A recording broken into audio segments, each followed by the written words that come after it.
नमामि शमीशान निर्वाणरूपम् विभुं व्यापकं ब्रह्मवेदस्वरूपम् निजं निर्गुणं निर्विकल्पं निरीहम् शिवाकाशमाकाशवासं भजेऽहम् निराकारमोङ्कारमूलं तुरीयम्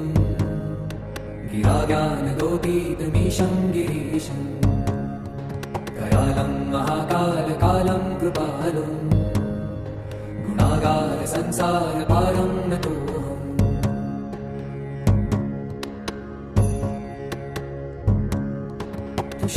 तुषारादिसङ्काशगौरं गभीरम्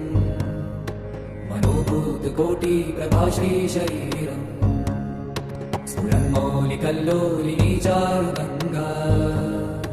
लसद्भालबालेन्दुकण्ठे भुजङ्गा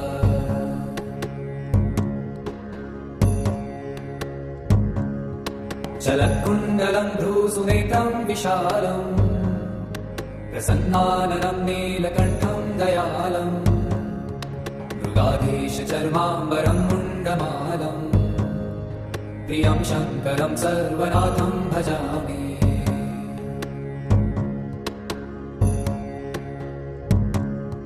प्रचण्डं प्रकृष्टं प्रगल्भं परेशम् अखण्डम् अजं भानुकोटिप्रकाशम् त्रयशूलनिर्मूलनं शूलपाणिम् भजेऽहं भवानीपतिं भावगम्यम्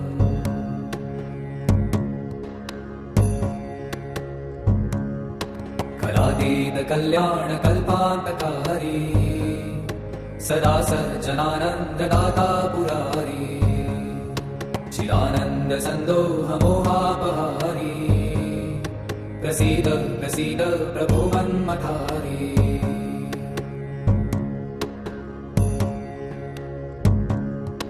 न यावत् पुमानाथ पादारविन्दम्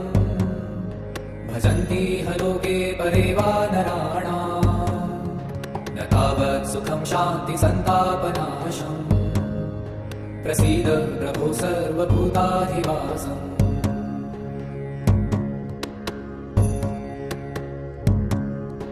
न जानामि योगं जपं नैव पूजाम् न तोऽहं सदा सर्वदा शम्भुतुभ्यम् जराजन्मदुःखौ गतातप्यमानम् प्रभो पाहि आपन्नमामीश शम्भो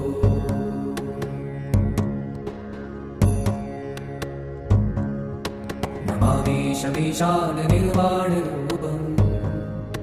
विभुं व्यापकं ब्रह्मवेदस्वरूपम् निजं निर्गुणं निर्विकल्पं निरीहम्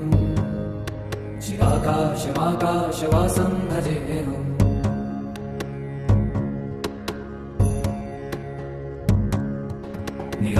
निराकारमोङ्कारमूलं तुरीयम् गिराज्ञानगोपीतमीशं गिरीशम् करालं महाकालकालं कृपालुं गुणागार संसारपारं नतोऽहम्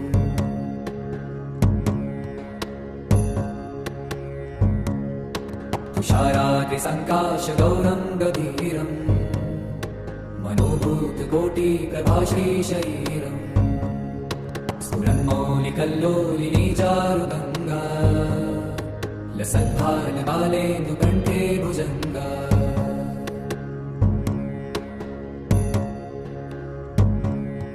चलत्कुण्डलं भ्रूसुनेत्रं विशालम् प्रसन्नाननं नीलकण्ठं दयालम् मृगाधीशचर्माम्बरं मुण्डमालम् प्रियं शङ्करं सर्वनाथं भजामि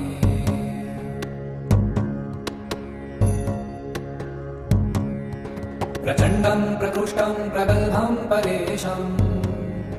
अखण्डम् अजं भानुकोटिप्रकाशम्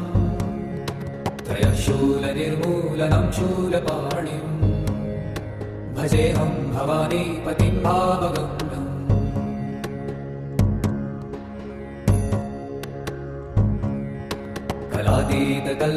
कलातीतकल्याणकल्पान्तकारी सदा सज्जनानन्ददाता पुरारी चिदानन्द सन्दोहमोहापहारी प्रसीद प्रसीद प्रभो मन्मथारी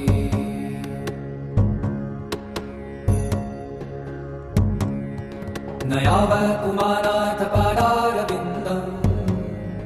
भजन्ति ह लोके परे वा नराणाम् न तावत् सुखं शान्ति सन्तापनाशम्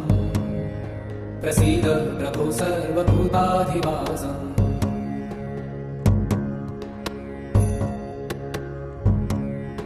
न जानामि योगं जपं नैव पूजाम् न तोऽहं सदा सर्वदा शम्भुतुभ्यम्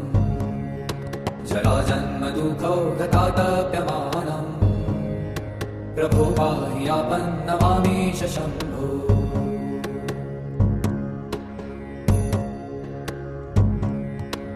नमामीशमीशान निर्वाणरूपम् विभुं व्यापकं ब्रह्मवेदस्वरूपम् निजं निर्गुणं निर्विकल्पं निरीहम् चिदाकाशमाकाशवासं भजेऽहम्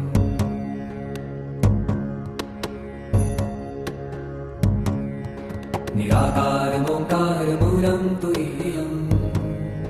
गिराज्ञानलोकीतमीशं गिरीशम्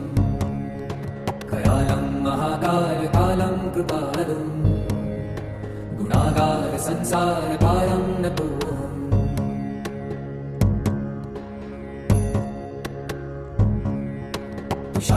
तुषाराद्रिसङ्काशगौरं गभीरम्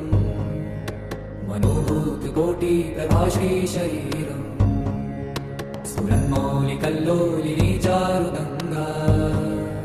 लसद्भालबालेन्दुकण्ठे भुजङ्गा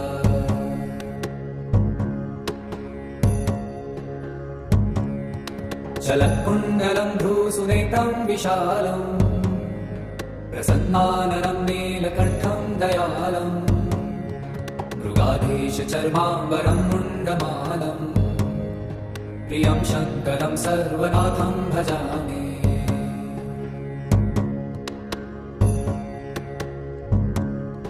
प्रचण्डं प्रकृष्टं प्रगल्भं परेशम्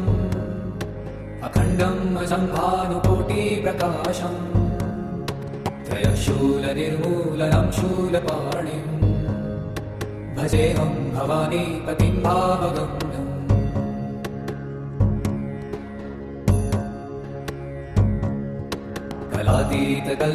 कलातीतकल्याणकल्पान्तकारी सदा सज्जनानन्ददाता पुरारी चिदानन्द सन्दोहमोहापहारी प्रसीद प्रसीद प्रभो मन्मथारी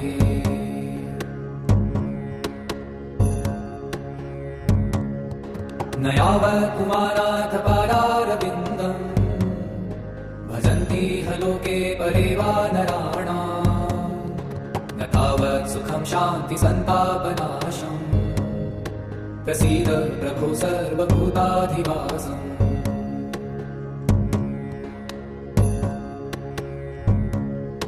न जानामि योगं जपं नैव पूजाम् न तोऽहं सदा सर्वदा शम्भुतुभ्यम् जराजन्म दुःखौ गतातप्यमानम् प्रभो पाहि आपन्नमामीश शम्भो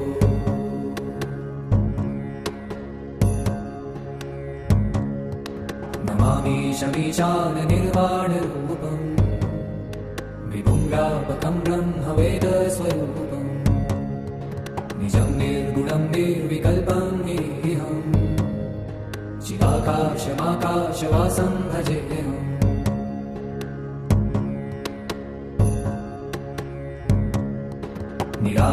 निराकारमोङ्कारमूलं तुरीयम् गिराज्ञानलोकीतमीशं गिरीशम् करालं महाकालकालं कृपालुं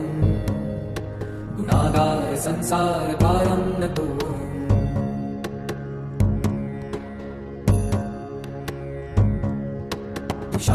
तुषाराद्रिसङ्काशगौरं गभीरम् मनोभूतकोटिप्रभाश्रीशरीरम् स्फुरन्मौलिकल्लोलिनी चारुगङ्गा लसद्भालबालेन्दुकण्ठे भुजङ्गा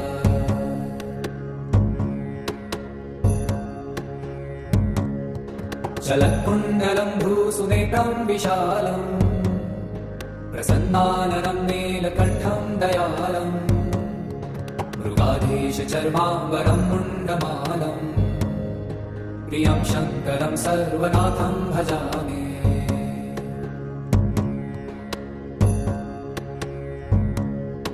प्रचण्डं प्रकृष्टं प्रगल्भं परेशम् अखण्डम् अजम्भानुकोटिप्रकाशम् त्रयशूलनिर्मूलनं शूलपाणिम् भजेऽहं भवानीपतिं भावगम्यम्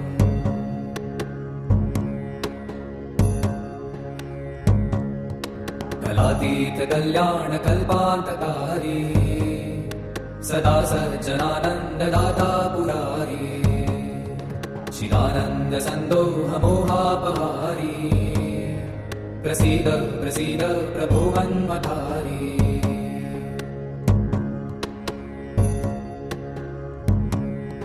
न यावत् पुमानाथ पादारविन्दम् भजन्ति ह लोके परे वा नराणाम् न तावत् सुखं शान्ति सन्तापनाशम् प्रसीद प्रभो सर्वभूताधिवासम्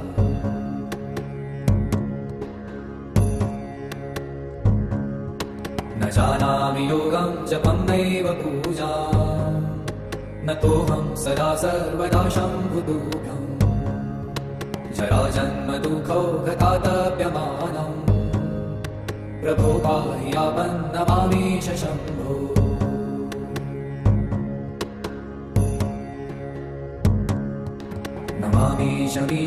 नमामीशमीशाननिर्वाणरूपम् विभुं व्यापकं ब्रह्मवेदस्वरूपम् निजं निर्गुणं निर्विकल्पं निरीहम् चिदाकाशमाकाशवासं भजेऽहम्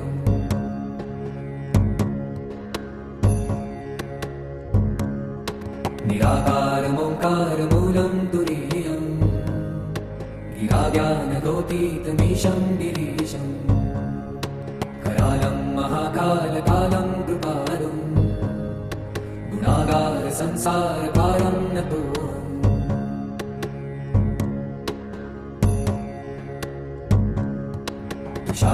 तुषाराद्रिसङ्काशगौरं गभीरम्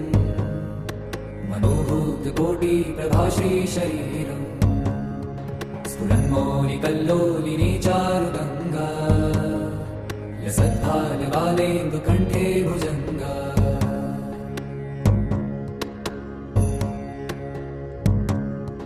चलत्कुण्डलं भ्रूसुनेत्रं विशालम् प्रसन्नाननं नीलकण्ठं दयालम् मृगाधीशचर्माम्बरं मुण्डमालम् प्रियं शङ्करं सर्वनाथं भजामि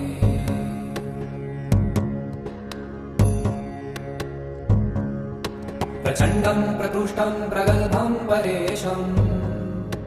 अखण्डम् अजम्भानुकोटिप्रकाशम् त्रयशूलनिर्मूलनं शूलपाणिम् भजेऽहं भवानीपतिं भावगम्यम्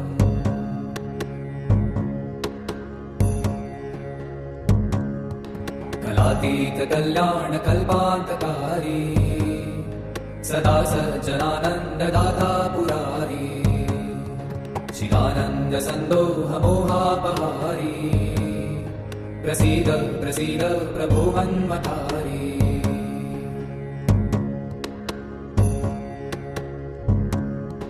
न यावत् पुमानाथ पादारविन्दम् भजन्ति ह लोके परे वा नराणाम् न तावत् सुखं शान्ति सन्तापनाशम् प्रसीद प्रभो सर्वभूताधिवासम्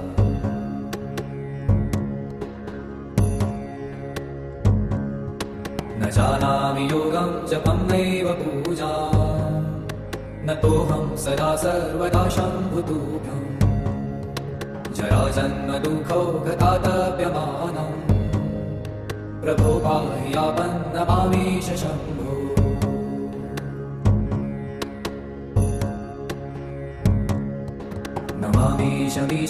नमामीशमीशाननिर्वाणरूपम् विभुं व्यापकं ब्रह्मवेदस्वरूपम् निर्गुणं निर्विकल्पं निरीहम् चिदाकाशमाकाशवासं भजेऽहम्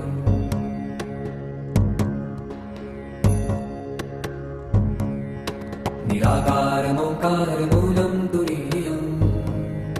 गिराज्ञानदोतीतमीशं गिरीशम् करालं महाकालकालं कृपालुं गुणागारसंसारपारं नतोऽहम्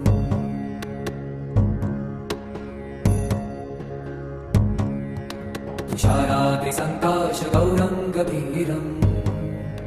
मनोभूतकोटिप्रभाश्रीशरीरम् स्फुरन्मौलिकल्लोलिनी चारुगङ्गा लसद्भालबालेन्दुकण्ठे भुजङ्गा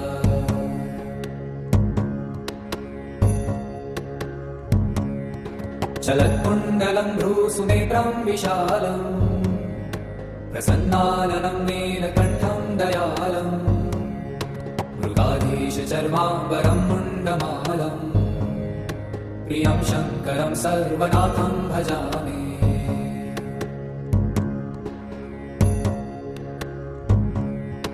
प्रचण्डं प्रकृष्टं प्रगल्भं परेशम् अखण्डम् अजं भानुकोटिप्रकाशम् त्रयशूलनिर्मूलनं शूलपाणिम् भजेऽहं भवानीपतिं भावगम्यम्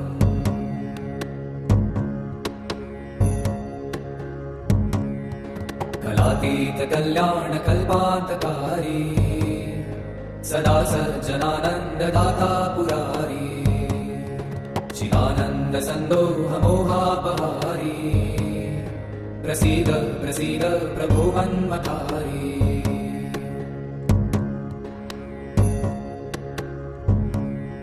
न यावत् पुमानाथ पादारविन्दम् भजन्ति ह लोके परे वा नराणाम् न तावत् सुखं शान्ति सन्तापनाशम् प्रसीद प्रभो सर्वभूताधिवासम्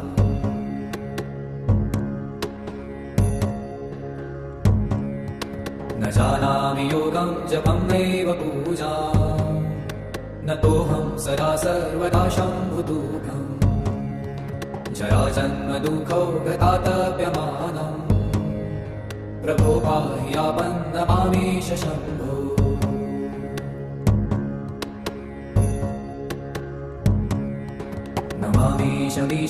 नमामीशमीशाननिर्वाणरूपम् विभुं व्यापकं ब्रह्मवेदस्वरूपम् निजं निर्गुणं निर्विकल्पं निरीहम् चिदाकाशमाकाशवासं भजेऽहम्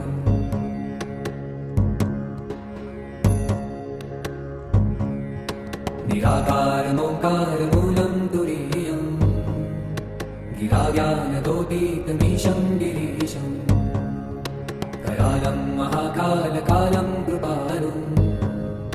गुणागारसंसारपारं नतोऽहम्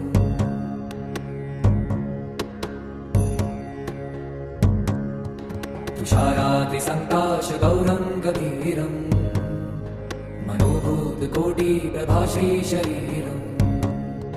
स्फुरन्मौलिकल्लोलिनी चारुगङ्गा लसद्भालबालेन्दुकण्ठे भुजङ्गा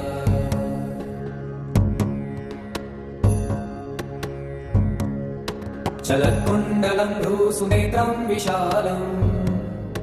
प्रसन्नाननं नीलकण्ठं दयालम् मृगाधीशचर्माम्बरं मुण्डमालम् प्रियं शङ्करं सर्वनाथं भजामि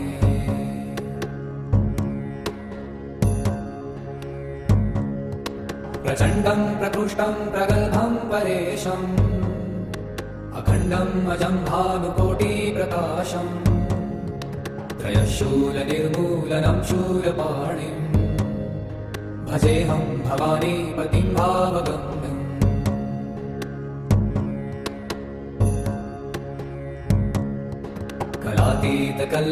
कलातीतकल्याणकल्पान्तकारी सदा सज्जनानन्ददाता पुरारी चिदानन्दसन्दोहमोहापहारी प्रसीद प्रसीद प्रभो मन्मथारी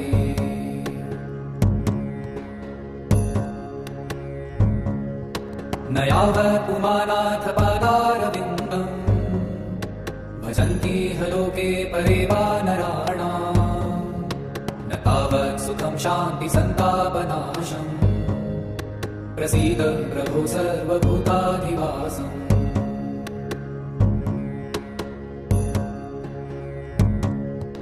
न जानामि योगं जपं नैव पूजाम् न तोऽहं सदा सर्वदा शम्भुतुभ्यम् जराजन्म दुःखौ गतातप्यमानम्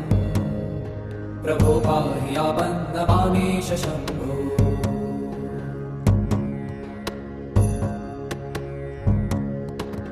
नमामीशमीशान निर्वाणरूपम् विभुं व्यापकं ब्रह्मवेदस्वरूपम् निजं निर्गुणं निर्विकल्पं निरीहम् चिराकाशमाकाशवासं भजेऽहम्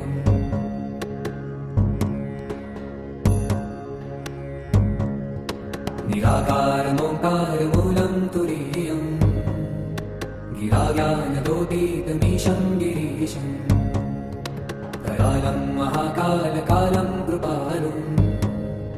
गुणागार संसारपारं नतोऽहम्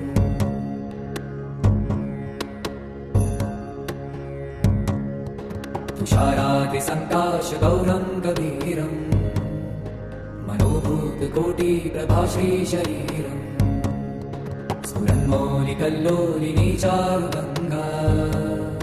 लसद्भालबालेन्दुकण्ठे भुजङ्गा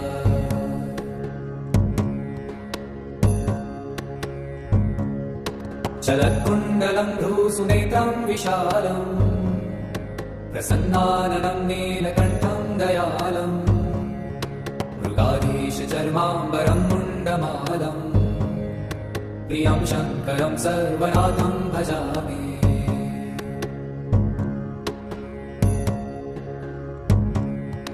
प्रचण्डं प्रकृष्टं प्रगल्भं परेशम् अखण्डम् अजं भानुकोटिप्रकाशम् त्रयशूलनिर्मूलनं शूलपाणिम् भजेऽहं भवानीपतिं भावगम्यम्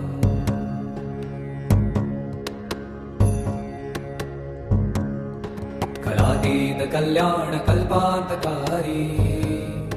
सदा सज्जनानन्ददाता पुरारी चिदानन्दसन्दोहमोहापहारी प्रसीद प्रसीद प्रभो मन्मथारी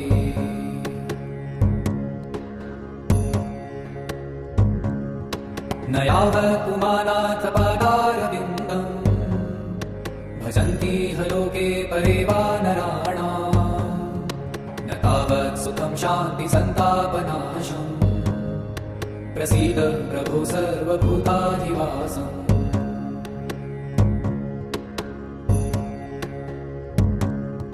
न जानामि योगं जपं नैव पूजाम् न तोऽहं सदा सर्वदा शम्भुतुभ्यम् जराजन्म दुःखौ गतातप्यमानम् प्रभो पाहि आपन्नमामीश शम्भो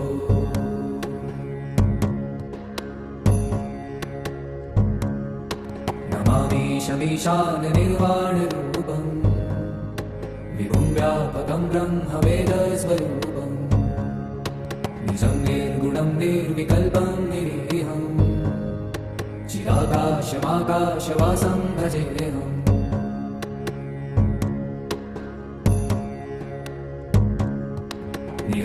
निराकारमोङ्कारमूलं तुरीयम् गिराज्ञानदोतीतमीशं गिरीशम् करालं महाकालकालं कृपालुम् गुणागार संसारपारं नतोऽहम्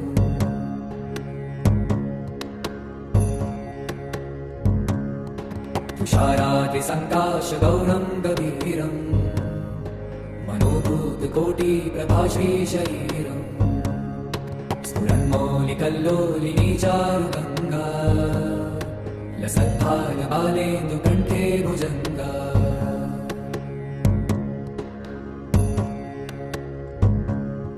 चलत्कुण्डलं भ्रूसुनेत्रं विशालम् प्रसन्नाननं नीलकण्ठं दयालम् मृगाधीशचर्माम्बरं मुण्डमालम् प्रियं शङ्करं सर्वनाथं भजामि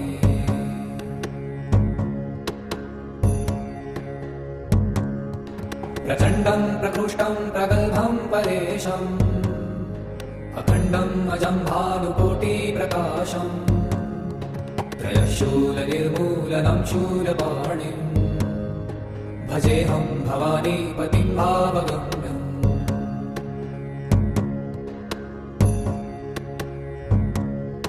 कलातीतकल्याणकल्पान्तकारी सदा सज्जनानन्ददाता पुरारी चिदानन्दसन्दोहमोहापहारी प्रसीद प्रसीद प्रभो मन्मथारी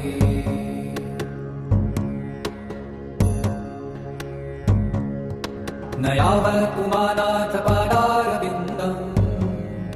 भजन्ति ह लोके परे वा नराणाम् न तावत् सुखं शान्ति सन्तापनाशम् प्रसीद प्रभो सर्वभूताधिवासम्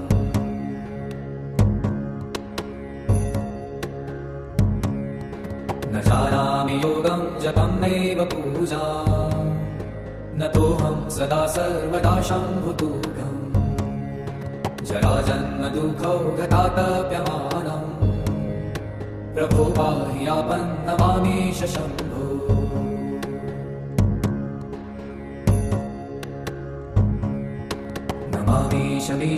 नमामीशमीशाननिर्वाणरूपम्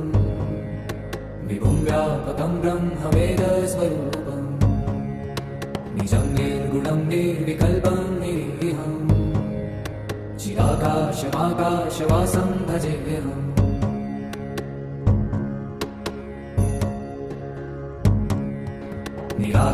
निराकारमोङ्कारमूलं तुरीयम् गिराज्ञानगोपीतमीशं गिरीशम् कयालं महाकालकालं कृपालुम् गुणागारसंसारपारं नतोऽहम्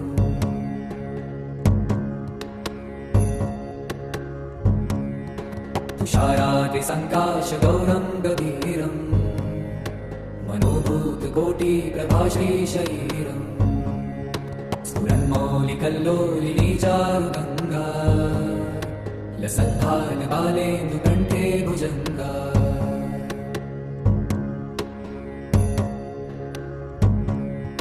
चलत्कुण्डलं भ्रूसुनेत्रं विशालम् प्रसन्नाननं नीलकण्ठं दयालम् मृगाधीशचर्माम्बरं मुण्डमालम् प्रियं शङ्करं सर्वनाथं भजामि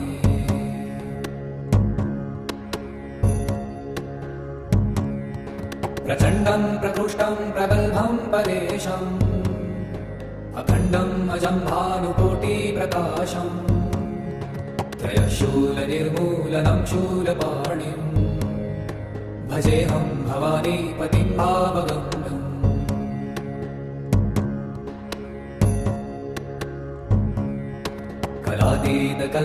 कलातीतकल्याणकल्पान्तकारी सदा सज्जनानन्ददाता पुरारी चिदानन्दसन्दोहमोहापहारी प्रसीद प्रसीद प्रभो मन्मथारी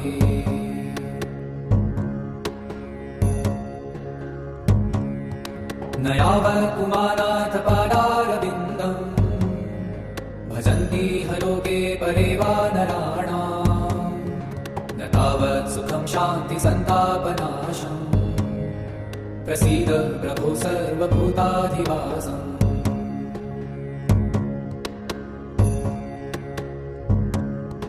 न जानामि योगं जपं नैव पूजाम् न तोऽहं सदा सर्वदा शम्भुतुभ्यम् जराजन्म दुःखौ गतातप्यमानम् प्रभो पाहि आपन्नमामीश शम्भो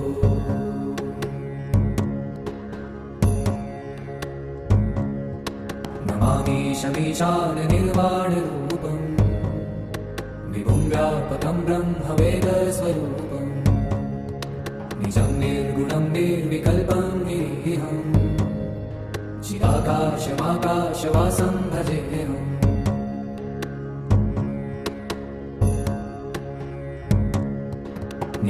निराकारमोङ्कारमूलं तुरीयम् गिराव्यानगोपीतमीशं गिरीशं करालं महाकालकालं कृपालुं गुणागारसंसारपारं नतोऽहम्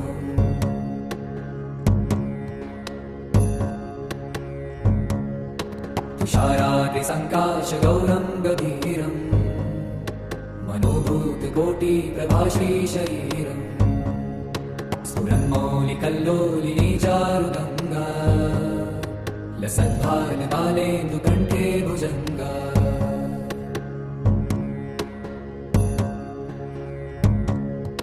चलत्कुण्डलं भ्रूसुनेत्रं विशालम् प्रसन्नाननं नीलकण्ठं दयालम् मृगाधीशचर्माम्बरं मुण्डमालम् प्रियं शङ्करं सर्वनाथं भजामि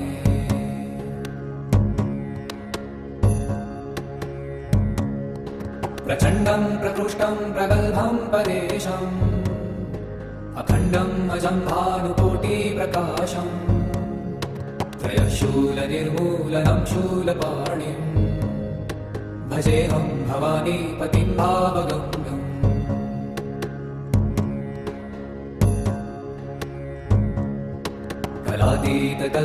कलातीतकल्याणकल्पान्तकारी सदा सज्जनानन्ददाता पुरारी चिदानन्दसन्दोहमोहापहारी प्रसीद प्रसीद प्रभो मन्मथारी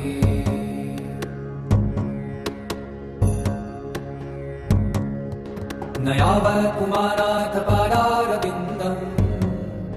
भजन्ति ह लोके परे वा नराणाम् न तावत् सुखं शान्ति सन्तापनाशम् प्रसीद प्रभो सर्वभूताधिवासम्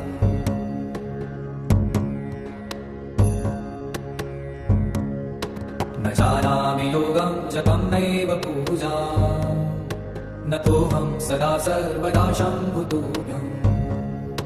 जराजन्मदुःखौ गतातप्यमानम् प्रभो पाहि आपन्नमामीश शम्भो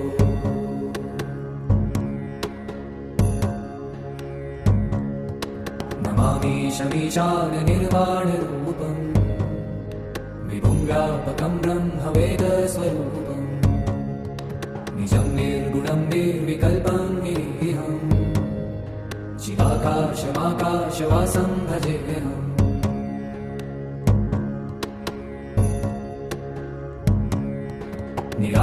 निराकारमोङ्कारमूलं तुरीयम् गिराव्यानगोपीतमीशं गिरीशम् करालं महाकालकालं कृपालुं गुणागारसंसारपारं नतोऽहम्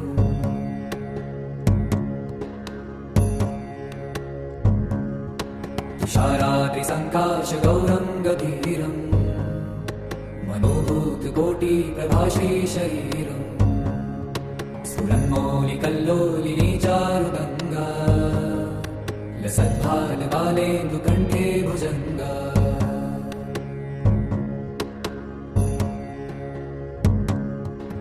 तत्कुण्डलं भ्रूसुनेत्रं विशालम् प्रसन्नाननं नीलकण्ठं दयालम् मृगाधीशचर्माम्बरं मुण्डमालम् प्रियं शङ्करं सर्वनाथं भजामि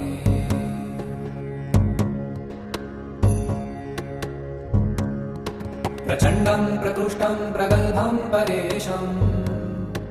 अखण्डम् अजं भानुकोटिप्रकाशम् त्रयशूलनिर्मूलनं शूलपाणिम् भजेऽहं भवानीपतिं भावगम्यम्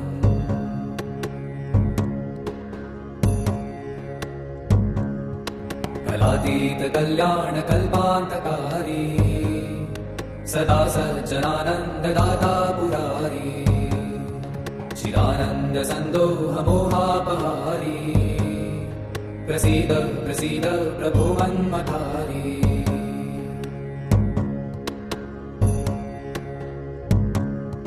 न यावत् पुमानाथ पादारविन्दम् भजन्ति ह लोके परे वा नराणाम् न तावत् सुखं शान्ति सन्तापनाशम् प्रसीद प्रभो सर्वभूताधिवासम्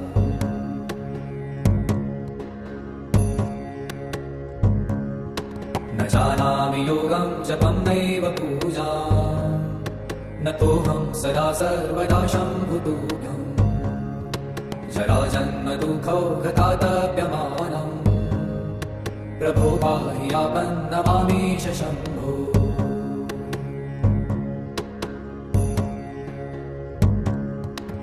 नमामीशमीशान निर्वाणरूपम् विभुं व्यापकं ब्रह्मवेदस्वरूपम् निजं निर्गुणं निर्विकल्पं निरीहम् चिदाकाशमाकाशवासं भजेऽहम्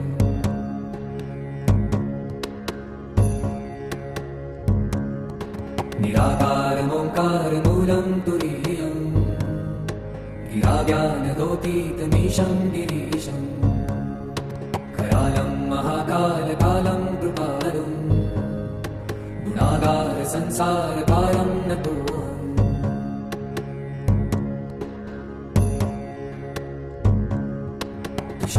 तुषाराद्रिसङ्काशगौरं गभीरम् मनोभूतकोटिप्रभाश्रीशरीरम् स्फुरन्मौलिकल्लोलिनी चारुगङ्गा लसद्भालबालेन्दुकण्ठे भुजङ्गा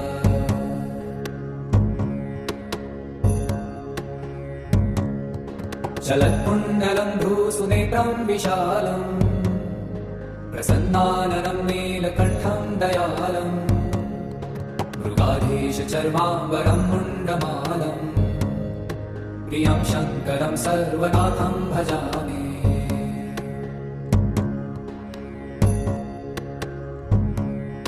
प्रचण्डं प्रतुष्टं प्रगल्भं परेशम् अखण्डं अजं भानुकोटिप्रकाशम् त्रयशूलनिर्मूलनं शूलपाणिम् भजेऽहं भवानीपतिं भावगम्यम्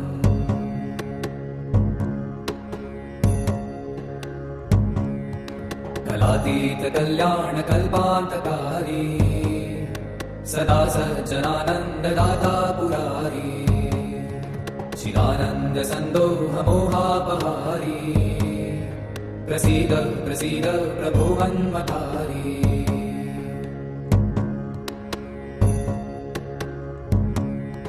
न यावत् कुमाराथ पादारविन्दम्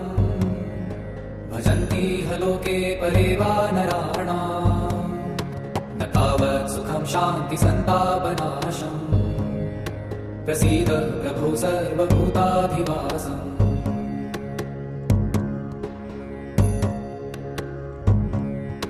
न जानामि योगं जपं नैव पूजा न तोऽहं सदा सर्वदा शम्भुतुभ्यम् जराजन्म दुःखौ गतातप्यमानम् प्रभो पाहि आपन्नमामीश शम्भो